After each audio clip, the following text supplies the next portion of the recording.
Les damos la más cordial bienvenida a un nuevo episodio de Historias de Familia Rota. Como siempre, es un placer contar con su presencia. Nos gustaría saber desde qué rincón del planeta nos sintonizan. Dicho esto, es momento de adentrarnos en el relato que hemos preparado para ustedes. Mi suegro vino por Navidad, sin herederos, sin un sitio en la mesa. Mi suegra dijo con desdén cuando él preguntó por qué yo no estaba con ellos. Nuestra limpiadora viviente de fin de semana, sonrió mi esposo con aire de suficiencia. Pero sus sonrisas de engreimiento se desvanecieron un segundo después cuando mi suegro dijo: mi nombre es Laura. Tengo 37 años, soy cocinera a tiempo parcial en un restaurante local y vivo con mi esposo, Scott. Llevamos juntos 8 años. Solía trabajar en un banco regional, pero hace 3 años renuncié para centrarme en tratamientos de fertilidad. Después de 2 años dolorosos, docenas de procedimientos y una montaña rusa de esperanza y desesperación, nos dijeron la verdad, no podía concebir. Fue entonces cuando todo comenzó a desmoronarse. Al principio, Scott trató de ocultar su decepción, pero gradualmente su tono cambió. Se volvió frío, distante, y su madre, Catherine, lo tomó como luz verde para tratarme como le placiera. Pasé de ser su dulce nuera a ser la mujer que no podía darle nietos. Ahora, cada fin de semana, Scott me lleva a casa de sus padres.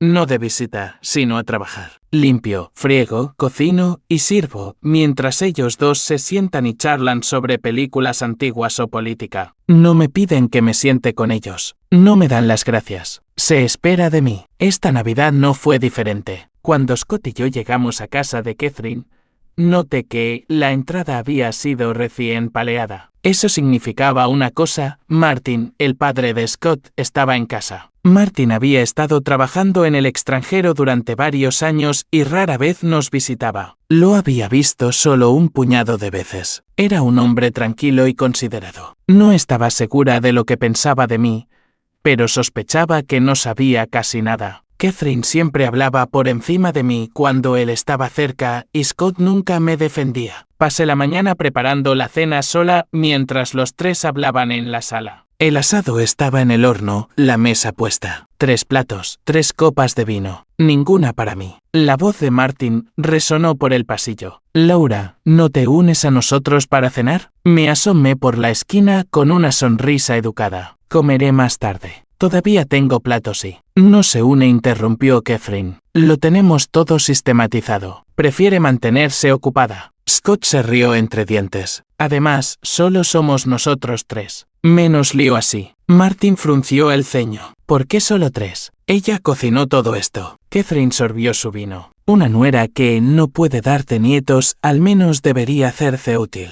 Me quedé helada en el umbral de la cocina. Scott no dijo una palabra para defenderme. De hecho, añadió con una sonrisa burlona, la llamamos nuestra ama de llaves de fin de semana ahora. Incluso responde a ello. El rostro de Martin permaneció inescrutable. Miró su plato, luego de nuevo hacia la cocina. ¿Tiene nombre? Sentí que me temblaban las manos al volver a la cocina. Agarré el molinillo de café y comencé a preparar su bebida habitual de después de la cena. Catherine estaba obsesionada con su café tostado oscuro, recién molido, justo como a ella le gustaba. Y si no se preparaba lo suficientemente rápido, se quejaría de mi sangre perezosa. Mientras giraba la manivela del molinillo, un grano de café se deslizó y rebotó en el suelo. Lo miré fijamente. Ese pequeño sonido, el golpeteo del grano en la baldosa, fue más fuerte que todo lo demás. Más tarde, cuando terminaron de cenar, Martin entró silenciosamente en la cocina. Voy a salir un rato. ¿Quieres acompañarme a tomar un café? Parpadeé. ¿Yo? Sí, tú, ofreció una pequeña sonrisa. Tú cocinaste. Te mereces al menos una taza de algo caliente. Scott levantó una ceja desde la sala. ¿A dónde vais vosotros dos? Solo a tomar algo rápido, dijo Martin con calma. Catherine se mofó. No te la llevarás a ella, ¿verdad? ¿Qué clase de mujer se escapa a un bar en Navidad? Es mi nuera, respondió Martin con ecuanimidad. Y creo que se merece un poco de humanidad. Nos fuimos antes de que pudieran protestar.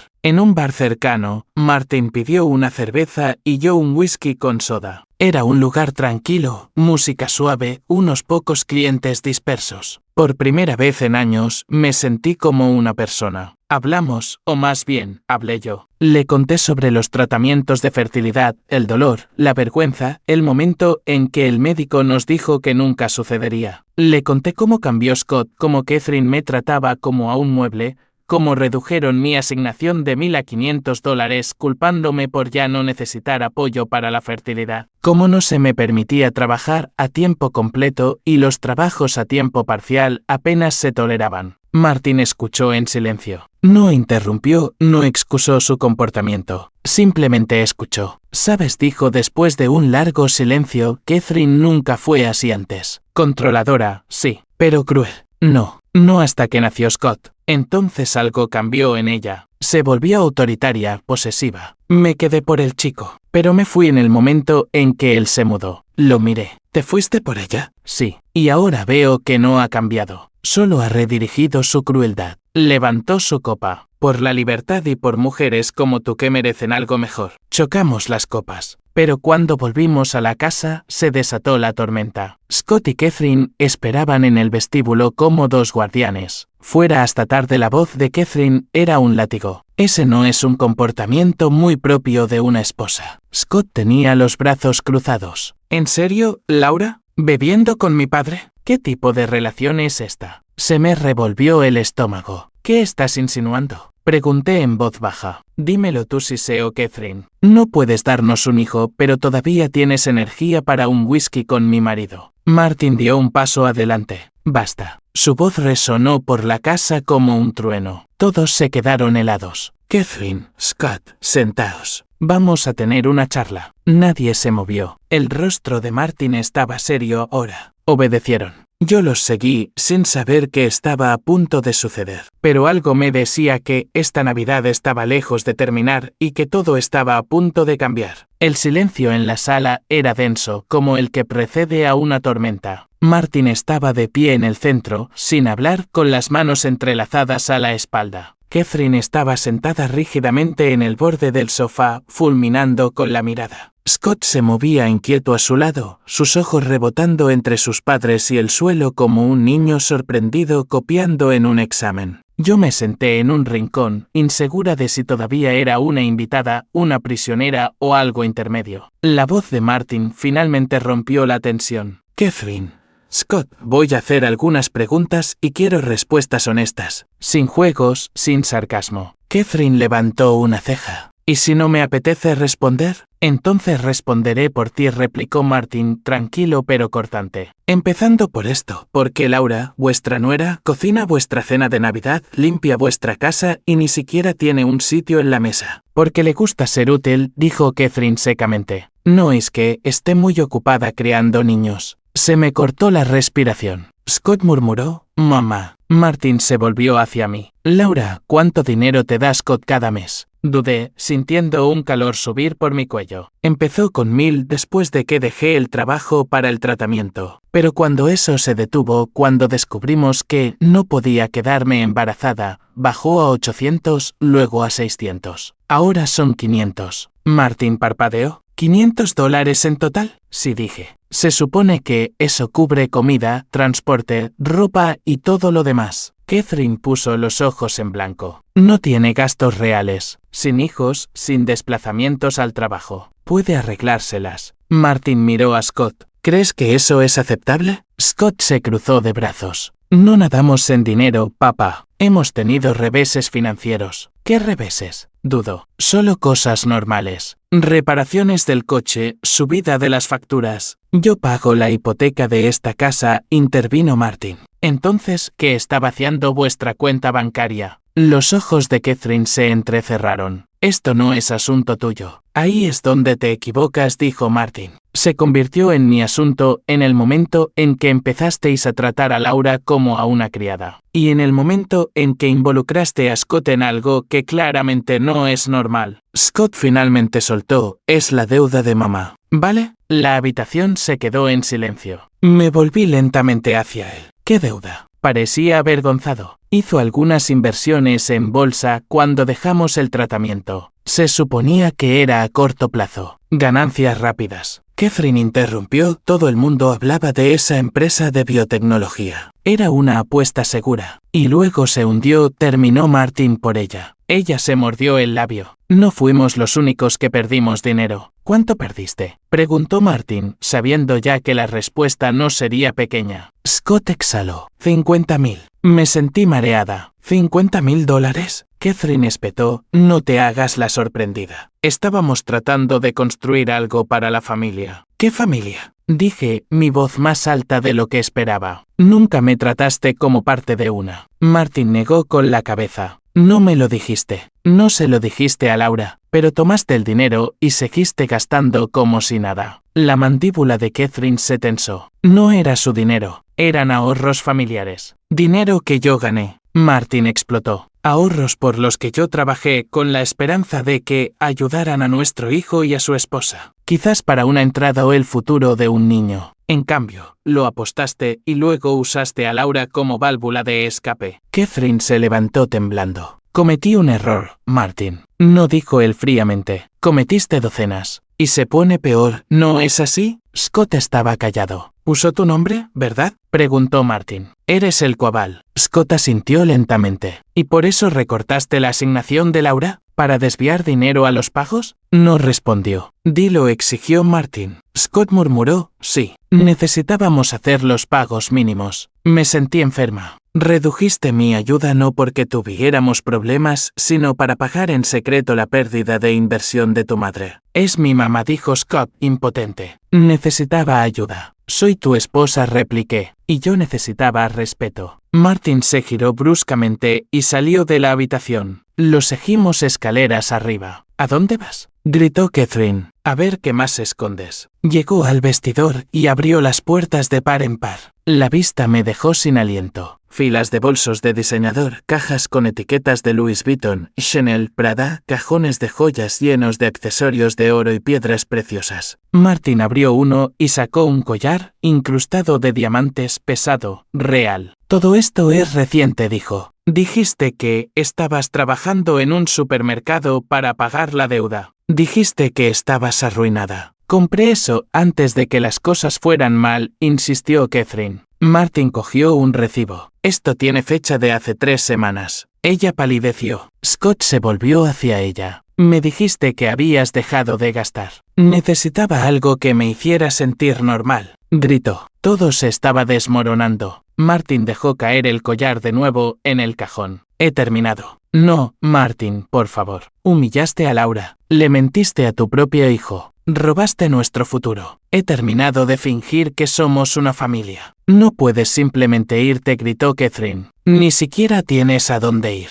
Sí que lo tengo, respondió él. He estado alquilando en Boston durante más de 1 año, esperando en silencio. Ella pareció atónita. Me divorcio de ti, Catherine, y voy a vender esta casa. Puedes coger tus bolsos y tus joyas y buscar otro lugar donde jugar a ser la reina. Scott se quedó pasmado. Espera, ¿hablas en serio? Nunca he hablado más en serio, dijo Martin. Luego se volvió hacia mí. Laura, sé que has estado atrapada en todo esto más tiempo de lo que puedo imaginar.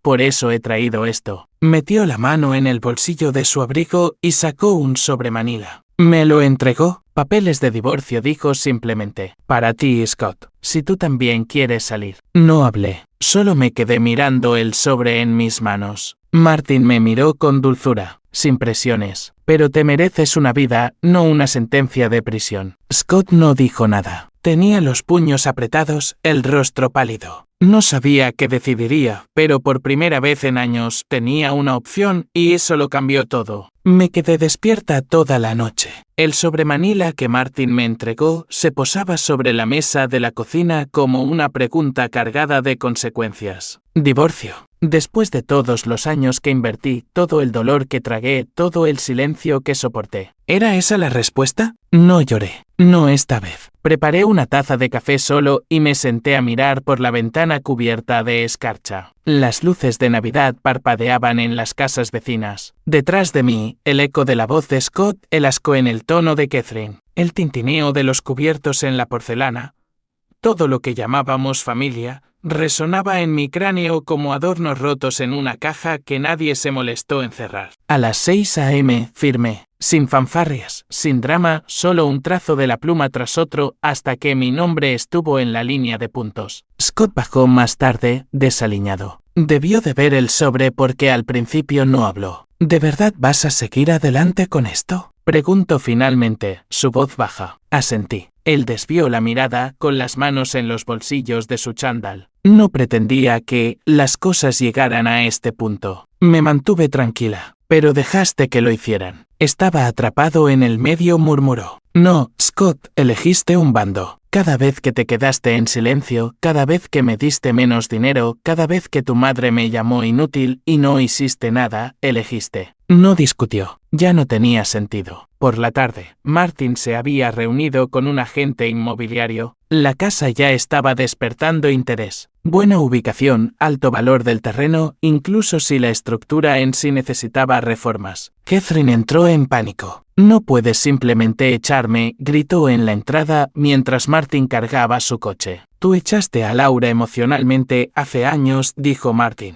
Sobrevivirás a un alquiler. Pero no puedo pagar un alquiler. ¿Qué se supone que debo hacer? Quizás vender algunos bolsos, dijo sin mirar atrás. Ella me fulminó con la mirada. Esto es culpa tuya. Pusiste a Martin en mi contra. La miré, cansada pero firme. Tú misma lo hiciste. Yo solo dejé de cubrirte. Scott no dijo mucho durante la mudanza. Cuando le pregunté sobre la pensión alimenticia y la división de bienes, simplemente asintió y aceptó todo lo que el abogado de Martin había propuesto. Parecía más pequeño de lo que recordaba, menos un hombre y más un niño que nunca superó la sombra de su madre. Yo me mudé primero. Martin me ayudó a encontrar un apartamento modesto pero luminoso en el lado oeste de la ciudad, cerca del río. Era tranquilo, limpio y, lo más importante, mío. También me sorprendió con una oferta de trabajo. Conozco a alguien en una firma de seguridad en el centro, dijo tomando un café una semana después. Están contratando para contabilidad interna. No es glamuroso, pero es estable. Sonreí. Suena perfecto. Eres inteligente, Laura dijo. Siempre has sido la persona más sensata en la habitación. Solo lo olvidaste por un tiempo. Tragué saliva, sintiendo un calor extenderse por mi pecho. Gracias por todo. Se encogió de hombros. Debería haber intervenido antes. Pero lo hiciste, dije, cuando importaba. ¿Catherine y Scott? Bueno, su cuento de hadas terminó con un aviso de ejecución hipotecaria y cobradores de deudas. Martin vendió la casa rápidamente. Alguien quería derribarla y construir adosados. Catherine no tenía ahorros ni plan B.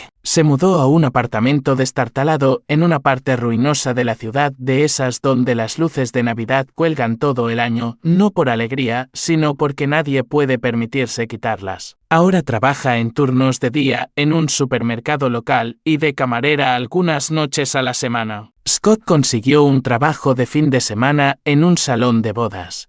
Irónico considerando que su propio matrimonio acababa de terminar. Luchaban por cubrir el alquiler, la pensión alimenticia y los pagos de la deuda de Catherine. Se quejaban en voz alta y a menudo. Scott llamó una vez y dejó un mensaje de voz. Solo quería decir, tú ganas. ¿Contenta ahora? No respondí. No se trataba de ganar. Se trataba de sobrevivir y sanar. Pasaron unos meses. La nieve se derritió. La primavera llegó con vientos suaves y una luz de sol tenue. Empecé a ir al trabajo en bicicleta, parando en una panadería cercana para comprar croissants frescos por la mañana. En una de esas mañanas, Martin me sorprendió con una pequeña orquídea en una maceta. Para tu escritorio, dijo. Un nuevo trabajo necesita un toque de vida. Nos sentamos en la cafetería frente al edificio de mi oficina, tomando café como viejos amigos. Pareces más ligera, dijo. Lo siento, así repliqué. Me estudió por un momento. ¿Te arrepientes de algo? Hice una pausa, luego negué con la cabeza. Solía pensar que no tener un hijo significaba que había fracasado. Pero la verdad es que, simplemente, aún no había hecho espacio en mi vida para mí misma. Martin sonrió. Eso es algo hermoso de decir.